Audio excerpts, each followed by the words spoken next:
नमस्ते बच्चों, Prince coaching classes के यूट्यूब चैनल पर आपका हार्दिक स्वागत है। माध्यमिक शिक्षा बोर्ड राजस्थान अजमेर कक्षा 10 विज्ञान की 5 अप्रैल 2022 को होने वाली बोर्ड परीक्षा के लिए एक्सीलेंट पासबुक से महत्वपूर्ण प्रश्नों को टिक करेंगे और इन प्रश्नों को आप अच्छी तरह से याद कर लें। जिन बच्चों के पास एक्सीलेंट है वो तो एक्सीलेंट से इन प्रश्नों को मिला लें, जिनके पास एक्सीलेंट नहीं है वो बुक से या दूसरी किताब से इनको मिला लें और इनको अच्छी तरह से याद कर लें। यदि आप इन प्रश्नों को याद करके जाते हो तो इस बात की गारंटी है कि आपको बोर्ड परीक्षा में 80+ अंक मिलेंगे। तो चलिए बिना समय गंवाए हुए हम शुरू करते हैं कि कौन कौन से प्रश्न आपसे 2022 बोर्ड परीक्षा में पूछे जाएंगे एक्सीलेंट पासबुक से। तो चलिए स्टार्ट करते हैं। मेरे पास ये कक्षा 10 की रिफ्रेश 2022 वाली पासबुक है। तो देखो चैप्टर नंबर 1 वही चैप्टर हमें करने हैं जो 2022 बोर्ड परीक्षा में आने वाले हैं। पहला चैप्टर है रासायनिक अभिक्रिया एवं समीकरण। तो देखो यहाँ से कौन कौन सा प्रश्न आपसे पूछा जाएगा। सबसे इम्पोर्टेंट तो ये जो 7 नंबर वाला पॉइंट आ रहा है इसमें रासायनिक अभिक्रियाओं के प्रकार। ये सभी प्रकार की जो रासायनिक अभिक्रिया हैं उनको आप अच्छी तरह से याद कर ले। इनके उदाहरण भी आप अच्छी तरह से याद कर ले, क्योंकि यहाँ से आपके कम से भी कम 4 नंबर के प्रश्न बढ़ेंगे रासायनिक अभिक्रियाओं के प्रकार में से। देखो इसमें संयोजन अभिक्रिया है, वियोजन अभिक्रिया है, ऊष्माक्षेपी है, ऊष्माशोषी है। इन सभी अभिक्रियाओं को आप अच्छी तरह से याद कर ले, ठीक है ना। विस्थापन अभिक्रिया, द्विविस्थापन अभिक्रिया, उपचयन, अपचयन, रेडॉक्स अभिक्रिया, इनको अच्छी तरह से याद कर ले, ठीक है, क्योंकि यहाँ से क्वेश्चन आपके बनेगा। इसके उदाहरण भी आप अच्छी तरह से याद कर ले। और 2 पॉइंट ये संक्षारण और विकृत गंधिता, इनको भी आप अच्छी तरह से याद कर लीजिएगा। 100% यहाँ से बोर्ड परीक्षा में क्वेश्चन बनने वाला है, ठीक है। तो चलिए अब आपके ऑब्जेक्ट टाइप भी इसमें क्वेश्चन आएंगे। तो कौन कौन से क्वेश्चन आपके बनेंगे, देखो ये प्रश्न संख्या 5 है। किस गैस का आयतन ज़्यादा है? तो कौन सी गैस का आयतन ज़्यादा होता है? तो हाइड्रोजन गैस का आयतन ज़्यादा होता है और ऑक्सीजन का कम होता है। तो ये दोनों आप अच्छी तरह से याद कर लेना, दोनों क्वेश्चन, ठीक है। कौन सी गैस का आयतन ज़्यादा होता है और कौन सी गैस का आयतन कम होता है। चलिए इसके बाद ये वाला प्रश्न नंबर 2 है कि कॉपर चूर्ण काला क्यों पड़ जाता है? तो क्योंकि कॉपर चूर्ण की सतह पर कॉपर ऑक्साइड की काली परत चढ़ जाती है, इस कारण ये काला पड़ जाता है। ये वाला प्रश्न आपके वेरी वेरी इम्पोर्टेंट है, ठीक है। तो आप इसे अच्छी तरह से याद कर लीजिएगा। चलिए भाई आगे बढ़ते हैं। इसके बाद देखो आपके जो अभिक्रियाओं को संतुलित करना, ये वाला प्रश्न नंबर 6, आप निम्नलिखित रासायनिक अभिक्रियाओं को संतुलित कीजिए। तो ये संतुलित आपको करना आना चाहिए, क्योंकि यहाँ से आपके 1 या 2 नंबर बनेंगे। आपको रासायनिक अभिक्रिया संतुलित करनी होगी, और अगर आपको संतुलित करना नहीं आता है तो मुझे कमेंट में लिखिए, मैं आपको संतुलित करना सिखा दूंगा, ठीक है ना। तो संतुलित करना आपको आना चाहिए अभिक्रियाओं को। इसके बाद प्रश्न संख्या 9 आप लगा लीजिए। ऊष्माक्षेपी तथा ऊष्माशोषी अभिक्रिया का क्या अर्थ है, उदाहरण दीजिए। इसके अलावा प्रश्न संख्या 10 आप लगा लीजिए। श्वसन को ऊष्माक्षेपी अभिक्रिया क्यों कहते हैं? ये भी आपके वेरी वेरी इंपॉर्टेंट पॉइंट है, परीक्षा में पूछा जा सकता है, ठीक है। अगला ये वाला, लोहे की वस्तुओं को हम पेंट क्यों करते हैं? आप आसानी से बता सकते हो कि जंग से बचाने के लिए लोहे की वस्तुओं को पेंट किया जाता है। तो ये वाला प्रश्न भी आप अच्छी तरह से तैयार कर लें। अब देखो ऑब्जेक्ट टाइप जो प्रश्न है उसमें नंबर 1, किस गैस के उपस्थिति होने पर मैग्नीशियम रिबन का दहन होता है? तो किसी का भी दहन होना हो वो किसकी उपस्थिति में होता है? ऑक्सीजन की उपस्थिति में होता है। किसी को भी जलाना है तो वो ऑक्सीजन की उपस्थिति में ही जलता है। तो ये वाला भी आपके इम्पोर्टेंट पॉइंट है। अगला देखो तीसरा, दानेदार जिंक पर तनु हाइड्रोक्लोरिक अम्ल HCl डालने पर कौन सी गैस उत्पन्न होती है? तो ये हाइड्रोजन गैस उत्पन्न होती है। इसको भी आप अच्छी तरह से याद कर लीजिए, ठीक है। अब बेटा इसके बाद चलो आगे चलते हैं। तो देखो ये वाला 9वां, CaO + H2O रिएक्शन CaO2 उपयुक्त अभिक्रिया, ये किस प्रकार की अभिक्रिया है ये आपको बताना है। तो देखो ये संयोजन अभिक्रिया है। संयोजन क्यों है? क्योंकि देखो ये दो अभिकारक हैं, ये दो अभिकारक मिलकर एक उत्पाद बना रहे हैं, इसलिए ये कौन सी अभिक्रिया है? संयोजन अभिक्रिया है। तो इसे आप राइट कर लीजिए। इसके बाद प्रश्न देखो ये 11वां, साग सब्जियों का विघटित होकर कंपोस्ट बनाना कैसी अभिक्रिया है? तो ये ऊष्माक्षेपी अभिक्रिया है। ठीक है, अगला भी आप तैयार कर ले। 12वां भी इम्पोर्टेंट है कि नम वायु में तांबे की बाहरी सतह पर किस रंग की परत चढ़ जाती है? तांबे पर हरी परत चढ़ जाती है।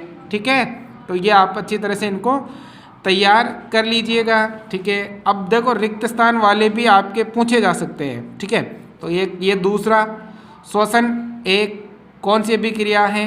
ठीक है, एक ये वाला चौथा तेल एवं वसा युक्त खाद्य पदार्थों के अपचयन से बचाव हेतु इनमें क्या डाल दिया जाता है? नाइट्रोजन गैस प्रवाहित कर देते हैं। ठीक है ना, तो इन्हें अच्छी तरह से आप तैयार कर लीजिएगा। चलिए आगे बढ़ते हैं। तो इसके बाद ये वाला 6 नंबर, संक्षारण के कारण चांदी व तांबे पर कैसे रंग की परत चढ़ जाती है? तो चांदी पर तो काली परत और तांबे पर हरी परत चढ़ जाती है। ठीक है, इसके बाद ये वाला 10 नंबर, ठीक है, ये 11 नंबर रेडॉक्स अभिक्रिया का एक उदाहरण देना है आपको। ठीक है, इसके बाद ये वाला 13 नंबर, प्राकृतिक गैस का दहन करने पर क्या प्राप्त होता है? तो प्राकृतिक गैस का दहन करने पर एक तो CO2 और एक H2O और एक ऊर्जा प्राप्त होती है। ठीक है, इनको अच्छी तरह से आप तैयार कर लें। ठीक है, इसके बाद देखो वो संतुलित वाली जो अभिक्रिया है ना, वो तो आपको मैंने बताया है क्वेश्चन, फिर भी आप इस तीसरे को हो सके तो इस सभी को संतुलित करना सीख ले कि इनको किस प्रकार से संतुलित किया जाता है। ठीक है ना, अब आगे देखो। चलिए भाई, इम्पोर्टेंट पार्ट है, अच्छे नंबर का पार्ट है और इजी पार्ट है, इनको आप अच्छी तरह से समझ ले, अच्छी तरह से तैयार कर ले। ठीक है, तो चलिए देखो इसमें आगे का जो क्वेश्चन है वो ये वाला 19 नंबर, वियोजन अभिक्रिया किसे कहते हैं? कैल्शियम कार्बोनेट के ऊष्मीय वियोजन की रासायनिक अभिक्रिया लिखी है। तो वियोजन मतलब टूटना, बिखरना, है ना, विखंडित होना। तो आप इसे अच्छी तरह से तैयार कर ले। मैंने बताया था ना अभिक्रिया वाले, तो आप अच्छी तरह से तैयार कर ले। और एक ये वाला 2वां, संयोजन तथा वियोजन अभिक्रिया में क्या अंतर है? प्रत्येक अभिक्रिया का एक अंतर तो आपको ऐसे लिखना है, एक तो संयोजन इधर वियोजन, इधर संयोजन इधर वियोजन, फिर दोनों का डिफरेंट आपको लिखते जाना है। ठीक है ना, तो इनको आप अच्छी तरह से तैयार करें। इसके बाद बेटा अगला जो पार्ट है वो है अम्ल, क्षारक एवं लवण, एसिड, बेस एंड साल्ट। ठीक है, तो देखो इसमें आपके क्या क्या पूछा जा सकता है, तो मैं यही बता दूं आपको। सबसे इम्पोर्टेंट है सूचक वाले को, मतलब जितने भी सूचक हैं 3 प्रकार के, उन्हें आप अच्छी तरह से तैयार कर ले कि उसके उदाहरण, जैसे गंधीय सूचक के उदाहरण क्या क्या होते हैं, कृत्रिम सूचकों के उदाहरण क्या क्या होते हैं, इनको अच्छी तरह से तैयार करके जाना आप। ठीक है ना, इसके बाद pH स्केल के बारे में भी आप जानकारी प्राप्त करके जाना अच्छी, है ना। और देखो आगे बढ़ते हैं, तो इसमें क्या क्या आपके आ सकता है इस बार बोर्ड परीक्षा में।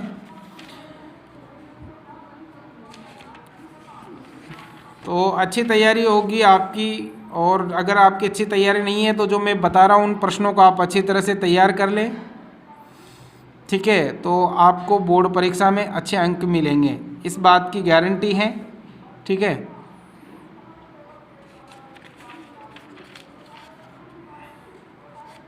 देखो ये वाला प्रश्न नंबर 1, पीतल एवं तांबे के बर्तनों में दही एवं खट्टे पदार्थ क्यों नहीं रखे जाने चाहिए, क्यों नहीं रखे जाते, ये आपको बताना है। ठीक है, इसके बाद एक ये वाला 2, अम्ल का जलीय विलयन क्यों विद्युत का चालन करता है, इसका कारण आपको बताना है। ठीक है, चलिए आगे बढ़ते हैं। देखो ये प्रश्न संख्या 1, कोई विलयन लाल लिटमस को नीला कर देता है, इसका pH संभवतः क्या होता है, ये आपको बताना है। ठीक है, इम्पोर्टेंट पॉइंट है, ध्यान से समझना आप इसे। ठीक है, देखो ये वाला भी आप अच्छी तरह से, CaOCl2 यौगिक का प्रचलित नाम क्या है? Bleaching powder. ठीक है, तो ये सभी सूत्र आप प्लास्टर ऑफ पेरिस का ये वाला प्लास्टर ऑफ पेरिस की जल के साथ अभिक्रिया के लिए समीकरण लिखी है, तो ये प्लास्टर ऑफ पेरिस की जल के साथ इसका सूत्र आप अच्छी तरह से याद कर ले, ठीक है ना। तो उम्मीद करता हूँ ये सभी क्वेश्चन आप अच्छी तरह से याद कर लोगे तो परीक्षा में अच्छे अंक आपको मिलेंगे, ठीक है ना। तो आगे बढ़ते हैं। देखो अगला जो है, चलिए हमारा उधर कौन सा अम्ल उत्पन्न करता है, ये वाला इम्पोर्टेंट पॉइंट है, ठीक है। अगला है ये वाला, निम्न में कौन क्षार नहीं है, क्षार नहीं है ये बताना है।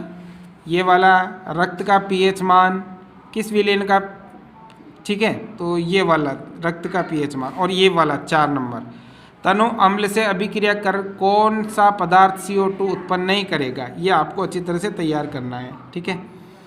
चलिए आगे देखते हैं, ठीक है। देखो ये वाला जिप्सम का सूत्र, ये वाला 5वां, ठीक है, ये और एक ये वाला, ये तीनों इसमें से तैयार करना रिक्त स्थान वाले में से, ठीक है। अगला देखो ये वाला लिटमस किससे प्राप्त किया जाता है, गंधीय सूचक क्या है, गंधीय सूचकों के 3 उदाहरण, ठीक है। गंधीय सूचकों को तो आप अच्छी तरह से तैयार कर लेना क्योंकि यहाँ से आपके प्रश्न बनने वाला है, ठीक है। इधर चलो, तनुकरण किसे कहते हैं, ठीक है, ये वाला एक, ये वाला अम्ल की परिभाषा ये तो आपको आती होगी। ये देखो ये 25 2 संश्लेषी सूचकों के नाम लिखिए, एक ये 26 जठररस पीएच स्केल पर क्या मान दिखाता है, ठीक है ना, इनको अच्छी तरह से तैयार करना। और एक ये 29 नंबर, किसकी पीएच अधिक होती है, रक्त अथवा आश्रित जल, जठररस अथवा नींबू का रस, ठीक है। तो इनको अच्छी तरह से आप तैयार करें, ठीक है ना। तो बेटा ये जो प्रश्न है वो मोस्ट इम्पोर्टेंट प्रश्न है, ठीक है। तो देखो अगला जो है वो ये अम्लों के सामान्य गुण और क्षारों के सामान्य गुण दोनों अच्छी तरह से याद कर ले, अम्लों के सामान्य गुण और क्षारों के सामान्य गुण, ठीक है। चलो अगला ये वाला प्लास्टर ऑफ पेरिस का रासायनिक सूत्र एवं इसकी जल के साथ रासायनिक अभिक्रिया को लिखिए, ठीक है, इम्पोर्टेंट पॉइंट है ये। आगे देखते हैं,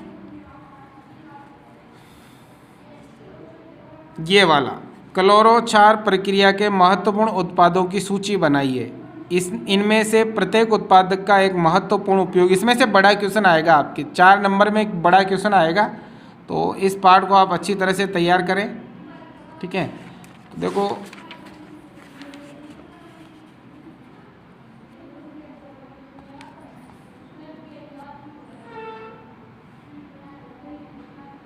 ये वाला सवाल नंबर 3, बुझे हुए चूने के साथ क्लोरीन की क्रिया करती हैं विरंजक चूर्ण, ये आपको अच्छी तरह से तैयार करने हैं ये पॉइंट, ठीक है ना। इसके बाद एक ये वाला प्रश्न 5 नंबर, हाइड्रोजन आयन H+ की सांद्रता विलेन की प्रकृति पर क्या प्रभाव पड़ता है, ठीक है, ये वाला अच्छी तरह से तैयार, इसमें से बड़ा क्वेश्चन आएगा आपके। चलिए अगला चैप्टर है आपके धातु एवं अधातु। तो देखो इसमें से आपके क्या क्या पूछा जाएगा वो भी हम बात करेंगे, ठीक है। पहले तो आप इनकी परिभाषा अच्छी तरह से याद कर ले और ये धातुओं के भौतिक गुणधर्म अच्छी तरह से याद कर ले, ठीक है ना। तो और धातुओं की अम्ल और क्षार के साथ अभिक्रिया जो है वो भी आप अच्छी तरह से याद कर लें, विद्युत अपघटन की जो विधियां हैं वो भी आप अच्छी तरह से याद कर लें। अब देखो इसमें से आपके क्या क्या पूछा जाएगा वो हम बात करेंगे।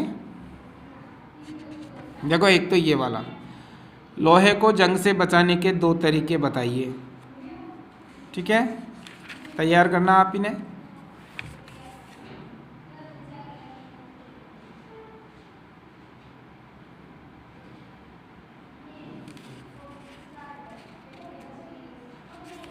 एक ये वाला, किस धातु का दहन आसानी से हो जाता है,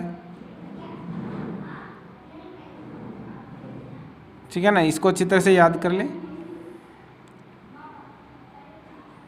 एक ये वाला, कौन सी धातु ठंडे जल से अभिक्रिया करती है, ठीक है। चलिए भाई आगे बढ़ते हैं। सबसे अधिक अभिक्रियाशील धातु का नाम बताना है, कौन धातु ठंडे या गर्म जल में अभिक्रिया नहीं करती हैं, ये भी आपको बताना है। ये वाला 6 नंबर।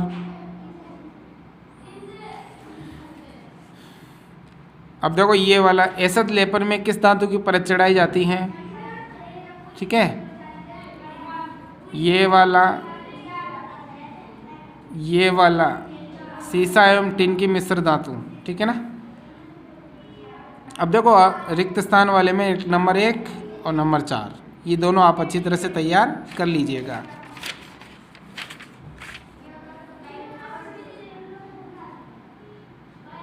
एक 4 नंबर, एक्वारेजिया क्या है?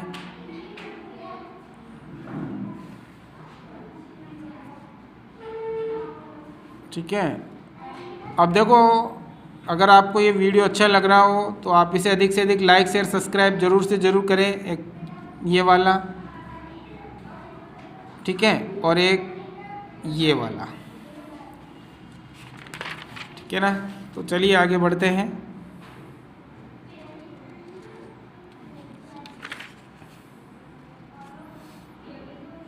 धातुओं के गुणधर्म आपको याद होने चाहिए।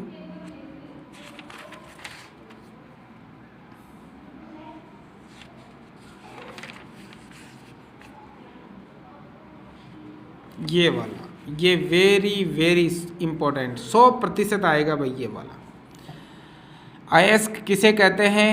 तांबे के परिष्करण की विद्युत अपघटनी विधि का सचित्र वर्णन कीजिए। ये वाला 100% आएगा ये वाला।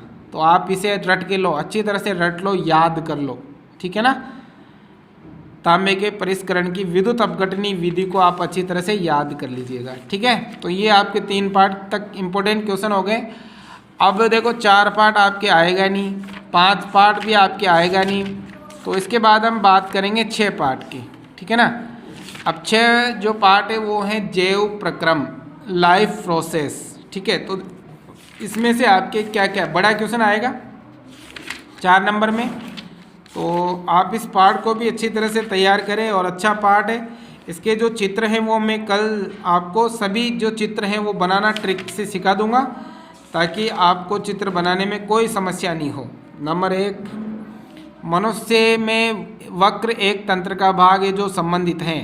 नंबर 2, नंबर 3 अच्छी तरह से याद कर लो, ठीक है ना, तीनों क्वेश्चन को, नंबर 1, 2 और 3। आगे बढ़ते हैं।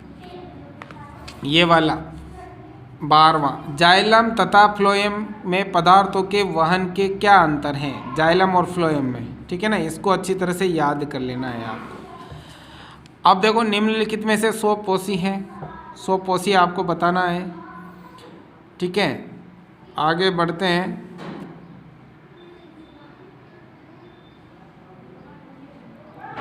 देखो ये वाला, रुधिर से मूत्र का पृथक्करण होता है, किसके द्वारा होता है? तो वक्र किडनियों के द्वारा होता है, ठीक है। अब रिक्त स्थानों की पूर्ति करनी है आपको। इसमें एक तो ये 4 नंबर, एक ये 5 नंबर। मानव पाचन तंत्र तथा उसे संबंध का बना होता है। तो मानव पाचन तंत्र आहार नाल तथा उससे संबंध ग्रंथियों का बना होता है, ठीक है ना, पाचन तंत्र पूरा। तो आप अच्छी तरह से याद कर ले बेटा इन सभी क्वेश्चनों को। चलिए आगे बढ़ते हैं। 1 नंबर का भी क्वेश्चन इसमें से आएगा आपके। तो 4 नंबर, कवक अपना भोजन कहाँ से प्राप्त करते हैं? 6 नंबर, अमीबा में किस प्रकार का पाचन होता है? ठीक है। और ये 12 नंबर, पित्तरस का निर्माण कहाँ होता है तथा यह कहाँ एकत्रित होता है?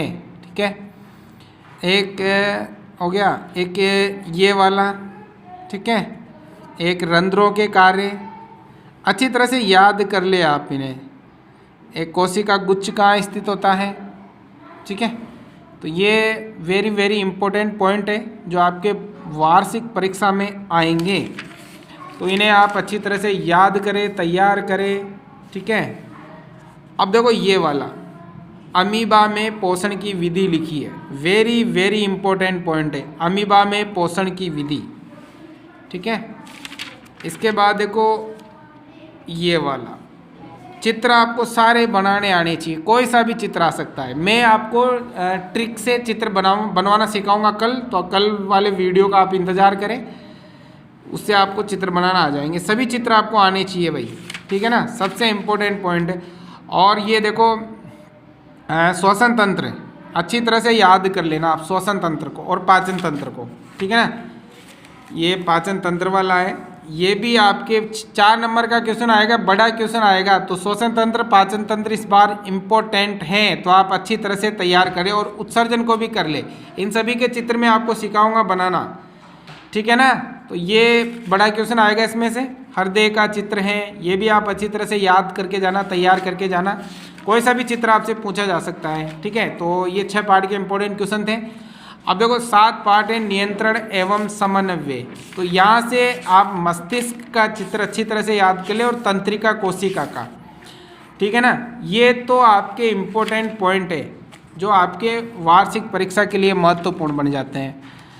अब देखो यहाँ 1 2 3 तीनों को आप अच्छी तरह से याद कर ले भाई। ये ऑब्जेक्ट टाइप क्वेश्चन है। निम्नलिखित में से कौन सा पादप हार्मोन है? 2 तंत्रिका कोशिकाओं के मध्य खाली स्थान को क्या कहते हैं? सिनेप्स कहते हैं। साइटोकाइनिन ये पादप हार्मोन है।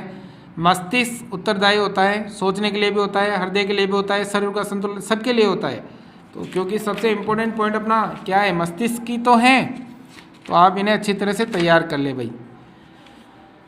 अगला देखो ये वाला जो चैप्टर है, इसमें से आपके एक तो ये 9 नंबर, 2 तंत्रिका कोशिका के बीच खाली स्थान को क्या कहते हैं? सिनेप्स कहते हैं। नर हार्मोन और मादा हार्मोन दोनों को आप अच्छी तरह से याद कर ले, और ये आपातकालीन हार्मोन, ठीक है ना। अब आगे देखो इधर, स्थानीय हार्मोन किसे कहते हैं? एक, और इसके बाद ये देखो प्रोजेस्टेरोन हार्मोन का कार्य बताइए, ये वाला, ठीक है। एक ये गुरुत्वानुवर्तन को परिभाषित कीजिए, इसे आप टिक कर लें।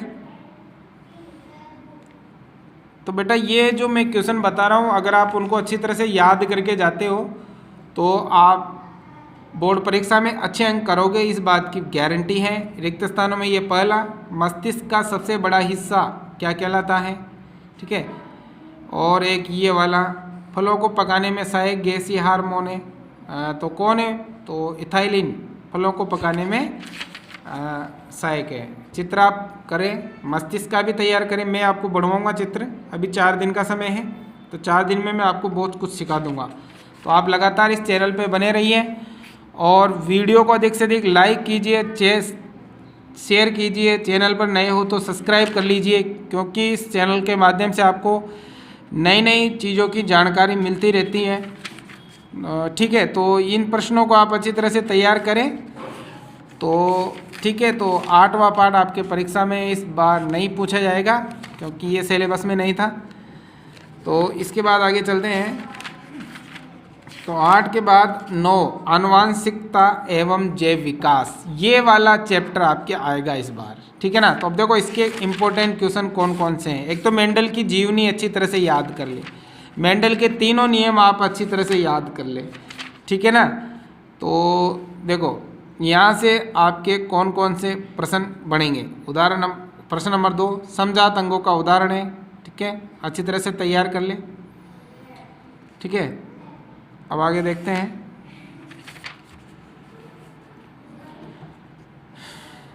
ये वाला निम्न में से परीक्षण संकरण है, कौन सा है ये बताना है, ठीक है। जीवाश्म कैसे बनते हैं, मेंडल के द्विसंकरण क्रॉस F2PD का अनुपात बताना है, ठीक है। और ये 13 निम्न में से किससे फूल गोपी का विकास हुआ, ये भी आपको बताना है। एक DNA की खोज सर्वप्रथम किसने की थी, ठीक है। ये अनेक जीवधारियों में भ्रूण अपने पूर्वजों के लक्षण दर्शाता है, ये वाला भी आपको इम्पोर्टेंट पॉइंट है, ये भी आपको अच्छी तरह से तैयार करना है, ठीक है। चलिए आगे क्वेश्चन देखते हैं।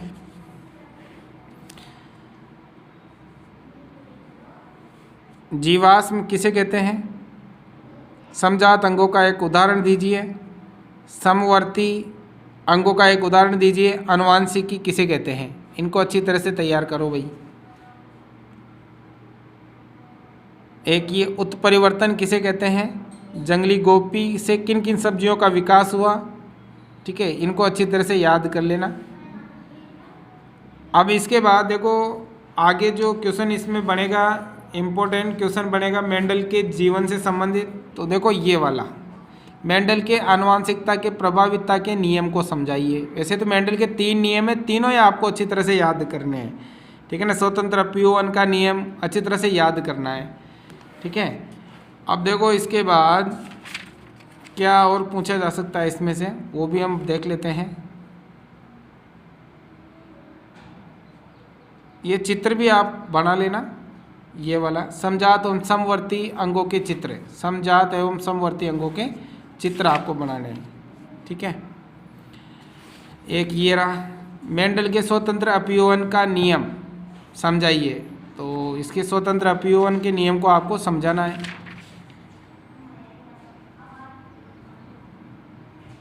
और ये सबसे महत्वपूर्ण है भाई, मनुष्य में लिंग निर्धारण किस प्रकार होता है, आरेख बनाकर समझाइए। वेरी वेरी इम्पोर्टेंट है ये वाला, तो आप इसे अच्छी तरह से तैयार करो, ठीक है। तो ये था आपके अध्याय 9। अब देखो चैप्टर नंबर 10, प्रकाश का परावर्तन तथा अपवर्तन। Very very important point chapter है, और इसमें से न्यूमेरिकल आपको अच्छी तरह से तैयार करने हैं भाई। न्यूमेरिकल इसमें से आएंगे आपके इस चैप्टर में से, ठीक है ना। अब देखो इसमें से क्या क्या आपसे पूछा जा सकता है वो देखते हैं। ये वाला, ठीक है, ये वाला न्यूमेरिकल, न्यूमेरिकल इसमें सबसे ज़्यादा आएंगे आपके, ठीक है। देखो ये वाला हो गया, पाठ्य पुस्तक का ही प्रश्न है, ये तैयार करना है आपको। एक ये वाला, ठीक है ना।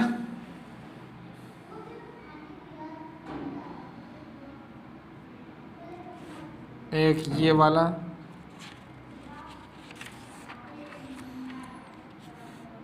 ये सभी जो प्रश्न थे पाठ्य पुस्तक के ही थे,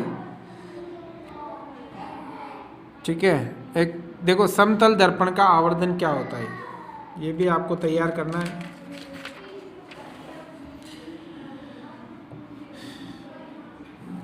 ये रहा 12, निर्वात में प्रकाश का वेग, ठीक है। प्रकाश का न्यूनतम वेग न्यूनतम किसमें होता है, ठीक है। लेंस की क्षमता का सूत्र, ये स्नेल का नियम,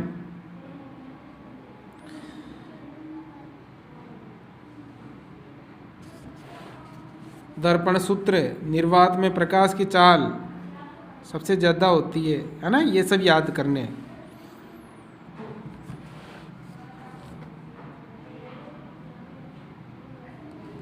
प्रकाश का अपवर्तन किसे कहते हैं, प्रकाश का परावर्तन किसे कहते हैं।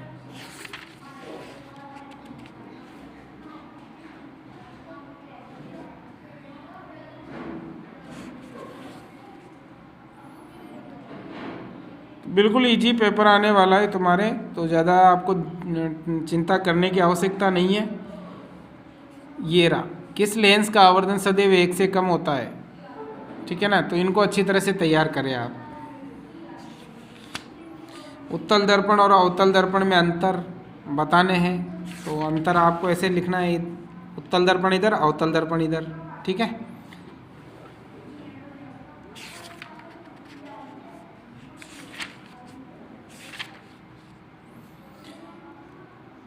एक वो कांच के स्लेब वाला था ना, वो भी आपको याद करना है भाई। तो न्यूमेरिकल तो मैंने बताए थे, मैं और आपको सोल्व करके दिखाऊंगा न्यूमेरिकल। तो एक तो ये वाला, एक ये वाला, अच्छी तरह से याद तैयार करें इनको।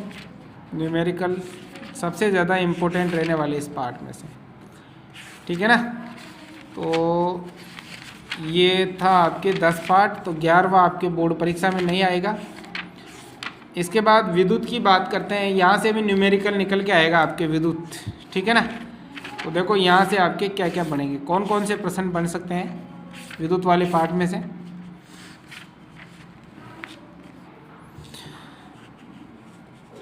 एक तो ये वाला, एक कूलाम आवेश की रचना करने वाले इलेक्ट्रॉन की संख्या परिकलित कीजिए। वेरी वेरी इंपॉर्टेंट क्वेश्चन है, ये बोर्ड परीक्षा में आएगा। विद्युत धारा के मात्रक की परिभाषा, ये भी इम्पोर्टेंट पॉइंट है, एम्पेयर जो होता है ना मात्रक, उसकी परिभाषा आपको बतानी है।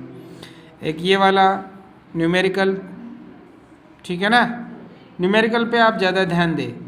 एक ये वाला न्यूमेरिकल,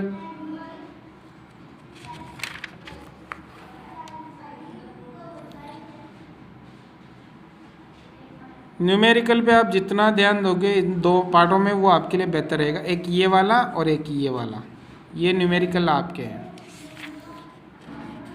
ठीक है ना।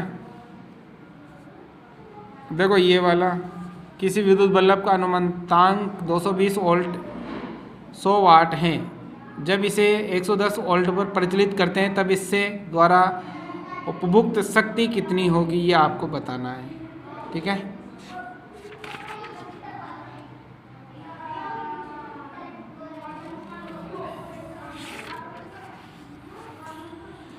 प्रतिरोध का मात्रक क्या होता है, कार्य की दर क्या होती है, एक इलेक्ट्रॉन पर कितना आवेश होता है, विद्युत आवेश का ऐसा मात्रक क्या होता है।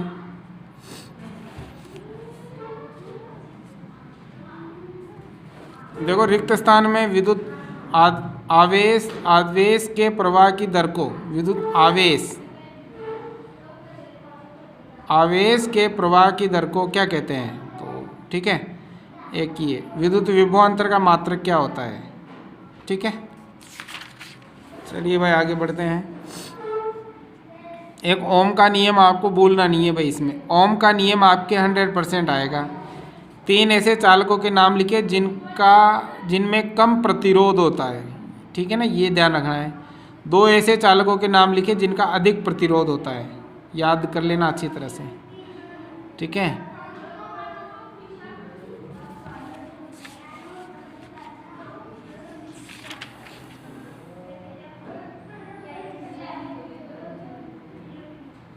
दिष्ट धारा के मुख्य स्रोत क्या हैं, ये ओम का नियम, वेरी वेरी इम्पोर्टेंट।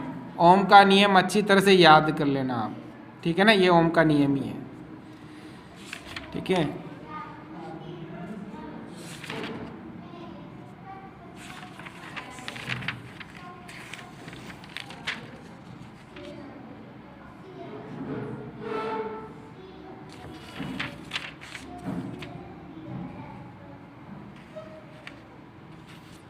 और इनको भी वोल्ट मीटर, एम्पियर मीटर, है ना, धारा नियंत्रक, इनके बारे में भी आपको अच्छी जानकारी होनी चाहिए। अब देखो आंकिक जो प्रश्न है वो तो मैंने आपको पहले भी लगवाए थे, और फिर भी आप 1-2 क्वेश्चन और लगा लीजिए। एक तो ये वाला,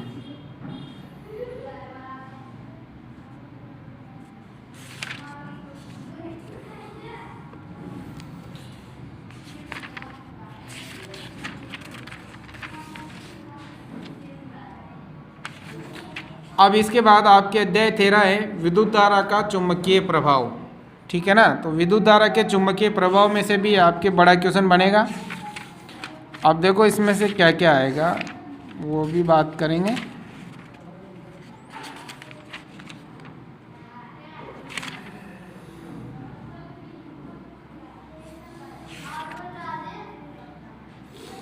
फ्लेमिंग का वामहस्त नियम, विद्युत मोटर का सिद्धांत, विद्युत जनित्र का सिद्धांत, अच्छी तरह से याद कर लो भाई इन्हें। ये 3 नंबर, विद्युत धारा उत्पन्न करने वाली युक्ति को क्या कहते हैं, ठीक है। ये रहा, विद्युत मोटर का नामांकित आरेख खींचिए, इस सिद्धांत तथा कार्यविधि स्पष्ट कीजिए, विद्युत मोटर में विभक्त वलय का क्या महत्व है। वेरी वेरी इंपॉर्टेंट पॉइंट है ये वाला, तो आप अच्छी तरह से याद करें इसे, ठीक है। एक ये वाला, दोनों में से एक आ सकता है। नामांकित आरेख खींचकर किसी विद्युत जनित्र का मूल सिद्धांत तथा कार्यविधि स्पष्ट कीजिए, इनके बुर्सों का क्या कार्य है ये भी बताना। ये चित्र है, तो अच्छी तरह से तैयारी करनी है आपको, ठीक है ना। अब देखो इसके बाद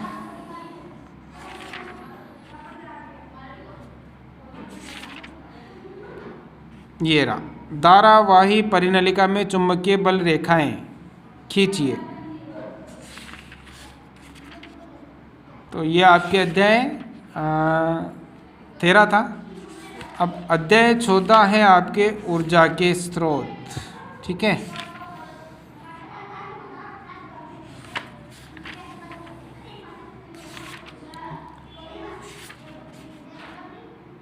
तो ये परीक्षा में आपके नहीं आएगा शायद 14 चैप्टर।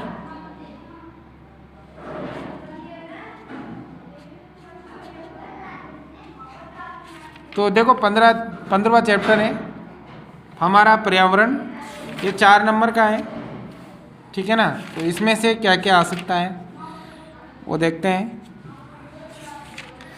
इनको तो आप अच्छे से पढ़ के जाना जो कमज़ोर छात्र हैं, क्योंकि ये वाला इम्पोर्टेंट है, आसान पार्ट है, खाद्य श्रृंखला वाले हैं, है ना।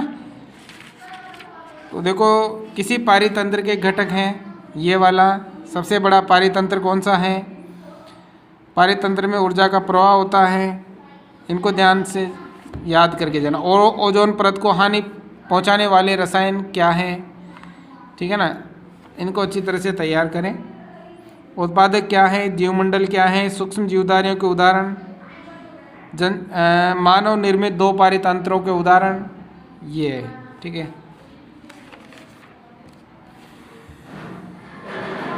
छोटे प्रश्न आएंगे इसमें से। ये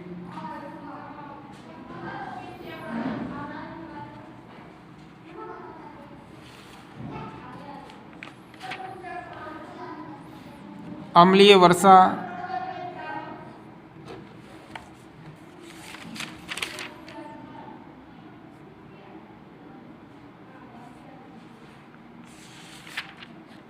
अब देखो पार्ट 16 है प्राकृतिक संसाधनों का समपोषित प्रबंधन। तो पार्ट 16 में से भी आपके 4 नंबर का आएगा क्वेश्चन। तो कौन कौन से क्वेश्चन यहाँ से बन सकते हैं वो देखते हैं। ये हमें वन एवं वन्य जीवों का संरक्षण क्यों करना चाहिए, इसके बारे में आपको बताना है। ठीक है,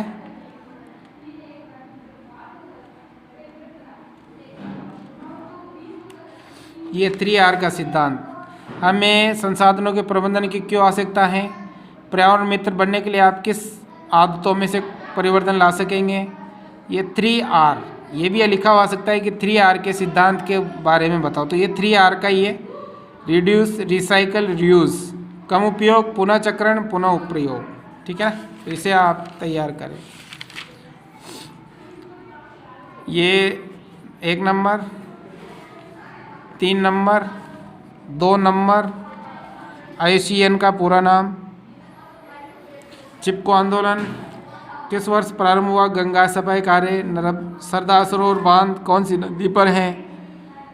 ठीक है ना, तो इनको आप अच्छी तरह से याद कर ले भाई। 2 जीवाश्म ईंधनों के नाम, CFC का पूरा नाम, 3 मुख्य खनिज संसाधनों के नाम, 3 विषैली गैसों के नाम, एक ये संसाधनों का प्रबंधन क्यों आवश्यक है। ठीक है ना, ये रहा चिपको आंदोलन से आप क्या समझते हैं।